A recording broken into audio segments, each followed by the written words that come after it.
மழையை உங்களால் உருவாக்க முடியும்னு ஒரு கேள்வி வைக்கிறேன். இந்த கேள்விக்கு முன்னாடி ஒரு கேள்வி வைக்கிறேன். மழையை உங்களால் உருவாக்க முடியுமா ஒரு கேள்வி வைக்கிறேன். இதுக்கு உங்க பதில் சொல்லுங்க.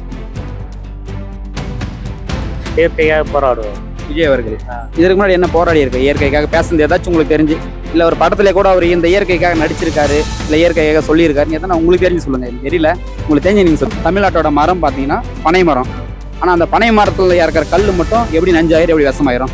ஆனா விஜய் அவர்கள் எந்த பனை மரம் ஏறி கல் இறக்கல, கல் கொண்டு வரணும்னு கூட பேசல.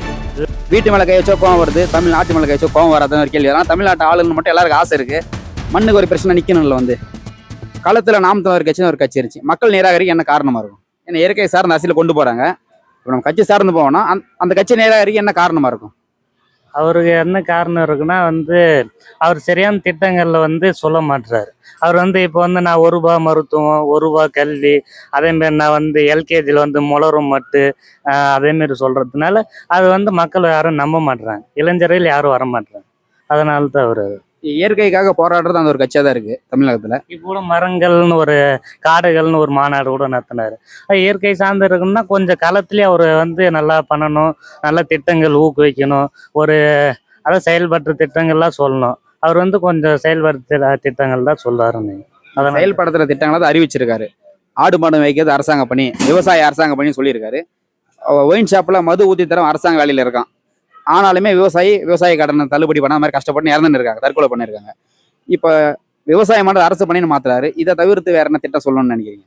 விவசாய பெண்களுக்குன்னு சொல்லணும். மகளிருக்கு இப்போ அதான் 100 நாள் வேலையை 150 நாளாக உயர்த்தணும்னு சொல்லணும். இல்லைன்னா நீங்கள் விவசாயம் பண்ணி ஆகுன்னா நீங்கள் 365 நாளும் கொடுக்கலாம்ல. அதுக்கு பெண்கள் விவசாயம் அது கூலி தொழிலாளிகள் நிறைய பேர் இருக்கிறாங்க.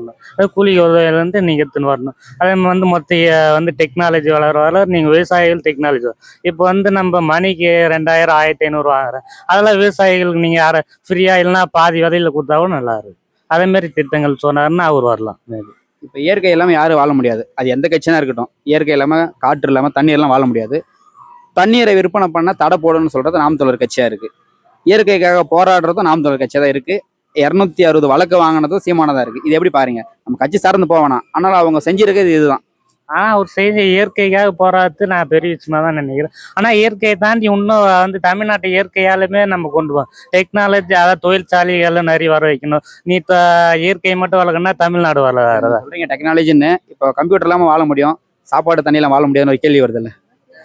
அதுக்கு தான் விவசாயிகள் இன்னும் இப்போ கடன் தள்ளுபடி செய்யறது. அது அவர் எந்த எதிர்ப்புமே சொல்லியா. அவர் இன்னும் எதிர்ப்பு அவர் போராட்டம் அறிவிச்சிருக்கணும். இல்லைன்னா அது விவசாயிகள் போராடுறது தானே. அப்போ விவசாயி போராட்டம் அறிவிச்சிருக்கணுமா இல்லையா? இதுக்கு முன்னாடி டெல்டா மாவட்டங்களில் வறட்சி ஏற்பட்ட போலதான் இவங்க தான் போய் ஆர்ப்பாட்ட போராட்டம் பண்ணாங்க. இப்போ கேரளா மேற்கு தொடர்ச்சி மலையை உடைக்கிறாங்க. நம்ம கன்னியாகுமரி மேற்கு தொடர்ச்சி மலையை உடைச்சி கேரளா கொண்டு போறாங்க. இதை தடுக்கிறது இவங்க தான். இப்போ ஒரு மழையால தான் அந்த மழை வருதுன்னு ஒரு கேள்வி இருக்கு. அதுதான் உண்மையும் கூட. இப்போ மற்ற கட்சிகள் நீங்கள் சொல்ற மாதிரி இதே திமுக, அதிமுக நிறைய கட்சிகள் இருக்கு. இவங்க அந்த மலைக்காக போராடி இருக்கலாம், பேசியிருக்கலாம். யாரும் போராடல. இவரு அதாவது கேரளா மலையை உங்களால் உருவாக்க முடியும்னு ஒரு கேள்வி வைக்கிறேன். இந்த கேள்விக்கு முன்னாடி ஒரு கேள்வி வைக்கிறேன். மலையை உங்களால் உருவாக்க முடியுமா ஒரு கேள்வி வைக்கிறேன். இதுக்கு உங்க பதில் சொல்லுங்க. மழை அது இயற்கையால் தான் உருவாக்க முடியும், நம்மளால உருவாக்க முடியும். கம்ப்யூட்டர் சிஸ்டம் எல்லாம் இருக்கு, ஏதாச்சும் உருவாக்கலாம்ல? அது உருவாக்கும். ஏங்க இப்போ நீங்க சொன்னீங்க டெக்னாலஜின்னு, அந்த டெக்னாலஜி வச்சு இந்த மலையை உருவாக்கலாமே. மழையை உருவாக்கலாம், ஆனால் நம்ம அது இயற்கை தானே சொன்னோம். இப்போ கேரளாவில் மழையெல்லாம் உடைக்கூடாதுன்னு சொல்றாங்க. ஆனால் தமிழ்நாட்டில் மட்டும் யாருன்னு சொல்ல மாட்டாங்க. அதான் சொல்லுங்க. இப்போ நீங்க இதே டிஎம்கே, ஏடிஎம்கே, இப்போ விஜய் அவர்கள் வந்திருக்காங்க. யாரு வந்தாலும் இந்த மலையை உடைக்கிறது உடைச்சுனே தான் இருக்காங்க. இதற்கு ஒரு நிரந்தர தீர்வு வரல. கனிமவளத்துறை அமைச்சர் கூட போயிட்டு திருச்சியில அங்கெல்லாம் போயிட்டு ஒரு 36 கோரைகள்லாம் க்ளோஸ் பண்ணியிருக்காரு. ஆனால் கோரைகள் இப்போ நிறுத்திட்டாங்க. இப்போ சென்னையில அந்த இயற்கைக்கான தட்டுப்பாடுகள் ஏற்பட்டுச்சு, விலைகளும் ஏறிச்சு. அந்த ஆட்சி கொஞ்சம் கொஞ்சமா இப்போதான் 1 மாத காலம் ஆகுது. அதனால இவரும் செயல்படுத்துவார்னு நினைக்கிறேன். இயற்கையாக போராடுவார் விஜய் அவர்கள். இதற்கு முன்னாடி என்ன போராடி இருக்கு? இயற்கைக்காக பேசுனது ஏதாச்சும் உங்களுக்கு தெரிஞ்சு, இல்ல ஒரு படத்துல கூட அவர் இந்த இயற்கைக்காக நடிச்சிருக்காரு, இல்ல இயற்கைக்காக சொல்லியிருக்காரு, எதனா உங்களுக்கு தெரிஞ்சு சொல்லுங்க. எனக்கு தெரியல, உங்களுக்கு தெரிஞ்சு நீங்க சொல்லுங்க, உங்க கருத்து சொல்லுங்க. எந்த படத்துலப்பா? விஜய் அவர்கள் ஒரு வாய்ப்பு கொடுத்துருக்காங்க. மக்கள் மாற்று வரட்டும், சிறப்பாக ஆளட்டும், அது நம்ம அது தலையில. மதுவை பூரணமா மூடி இருக்கலாம். இப்ப அவர் தான் முதலமைச்சர். தமிழகத்தில் மது நிரந்தரமாக மூடப்படுகிறன்னு ஒரு கையெழுத்து போட்டா மூடிடலாம். அது விஜய் அவர்கள் ஏன் செய்யலன்னு ஒரு கேள்வி வருதுல்ல? தமிழ்நாட்டுல இப்ப மதுவால் அதிக குற்றங்கள் ஏற்படுதுன்னு ஆய்வு சொல்லுது. அதிக குற்றங்கள் நடக்குது. இப்ப அது பாதுகாக்க பெண்களுக்கு தனியா ஒரு படை அமைக்கிறாரு, சிங்கப்பெண் படையின்னு. இப்ப மதுவை மூடிட்டாவே குற்றங்கள் குறைஞ்சிரும். தனியா சிங்கப்பெண் படையின்னு ஒண்ணு தேவையே கிடையாதுல்ல.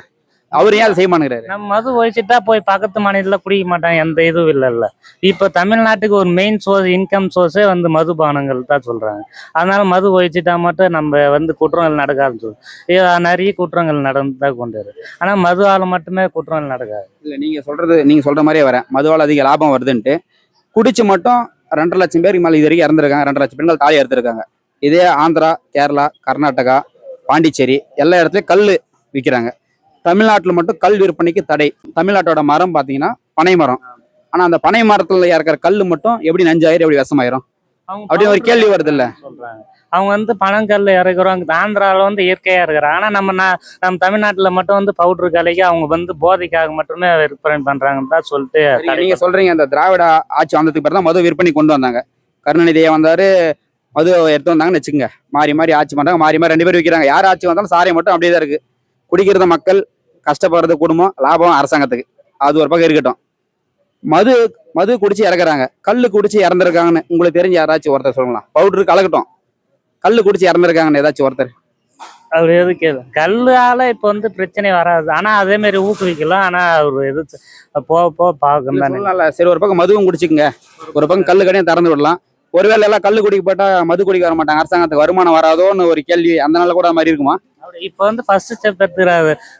கோயில்கள் பக்கத்துல இருக்கு, ஸ்கூல்ல பக்கத்துல போக போக மூடுவார் தான் பாரு. கல்லுக்கான ஆதாரங்களும் கொடுப்பாருன்னு நான் பாக்குறேன். கல்லு கடையை திறந்து விட்டுக்கலாம். ஒன்னும் ஸ்கூல் பக்கத்துல பனைமரம் பழிச்சலாம், அங்கங்க இருக்கு, அங்க நிலத்துல தான் விற்க போறாங்க. விவசாயி பழிப்பான். எங்களுக்கு என்ன தோணுதுன்னா, இப்போ கல்லு கடையை திறந்து வச்சா கல் வித்து விவசாயிகள் லாபம் பார்க்க ஆரம்பிச்சிட்டாங்க. வறுமை போயிடுச்சுன்னா இவங்க தர 500 1000 வாங்காம ஓட்டு போடாம ஆட்சி கவுந்துருன்னு பயத்துல கூட அந்த மாதிரி இருக்கலாம்ல. இதே நீங்க சொல்ற இதே கேரளா, ஆந்திரா, கர்நாடகா பக்கத்து ஸ்டேட் மாநிலங்கள், எல்லா மாநிலங்களையும் கல் இருக்கு. ஆனா இங்க தடை. அது வந்து கல்லு, மது, பீரு, பிராந்தி தீர்த்தமான ஒரு கேள்வி வருது இல்ல? கல் எனக்கு தெரிஞ்சு இங்க கொண்டு வரலாம். அதுக்கான ஸ்டெப்புகள் எடுக்கணும்னு நாம வந்து வேண்டிக்கிறேன். அதே மாதிரி மதுபானம் இவரும் வந்து அந்த பாட்டில் ரிட்டர்ன் கொடுத்தா 10 ரூபா, அதுக்கு ஒரு நல்ல திட்டம் தான். சீமான் அவர்கள் தான் பனைமரம் ஏறி கல் இறக்கி இருக்காரு. இதை பத்தி எப்படி பாருங்க? 1000 விமர்சனம் பண்ணலாம், ஆனாலுமே பனைமரம் ஏறி கல் இறக்கும் போராட்டமானது நாம் தமிழர் கட்சி தான். தோத்து இருந்தாலுமே அவங்க பண்ணியிருக்காங்க. ஆனா மக்கள் மத்தியில் அவர் வந்து எந்த ஒரு இதுவும் கொண்டு வரல. அதுக்கான முயற்சிகளை கொடுக்காம எது தெரியாது இல்ல.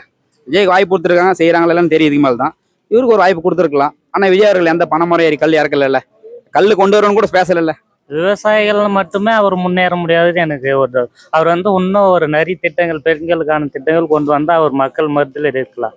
அவர் வந்து இன்னும் நிறைய மாநாடுகள் போடணும், நல்லா பேசணும். சாட்டை தூரகம் நிறைய ஆள்லாம் இருக்கிறாங்க, அவங்களாம் இன்னும் ஸ்டெப் எடுத்தாங்கன்னா நல்லா இருக்கும். விஜய் அவர்கள் ஒரு மாற்று தான், மக்களை பார்த்தா தெரியும் ஆட்சி அப்படி ஆட்சியில நாம் தமிழர் வரலாம். சீமானம் தான் நல்லா இருக்குன்றீங்க. சீமானம். இதை தாண்டி ஒரு கேள்வி, நாம் தமிழர் கட்சி தமிழகத்துக்கு இதுக்கு தேவைன்னா என்ன மாதிரி காரணம் சொல்லுங்க? அவங்க ஆட்சிக்கு ஒட்டு வராகடி போட்டோம், அந்த ஒரு இயக்கம். பெண்களுக்கான பாதுகாப்பு அவர் வந்து நிறைய விவசாயிகள் செய்வார்னு நினைக்கிறேன். அதே மாதிரி வந்து தமிழ் வந்து வளர்க்கறதுல அவர் பெரிய வகுப்பு அறைக்கிறாரு. அதனால தான் அவர் வந்து செய்வார். இப்போ உங்க பக்கத்து வீட்டுக்காரு உங்க இடத்த அவருதுன்னு சொல்லிட்டாரு, நீங்க என்ன பண்ணுவீங்க? சண்டை போடுவோம். எதனால சண்டை போடுறீங்க? அவரை நாங்க பத்திரம் வச்சு அவரை என் இடத்த எப்படி நீ சொல்லலாம்னு உங்க நிலம் உங்க உரிமை. எங்க உரிமை. கேரளாக்காரு நிலம் வந்து ஆக்கிரமிப்பு செய்கிறாங்க. எங்கள் நிலம் தமிழ்நாட்டு இடத்த வந்து கம்பி போட்டு இது எங்களோட இடம்னு சொல்கிறாங்க.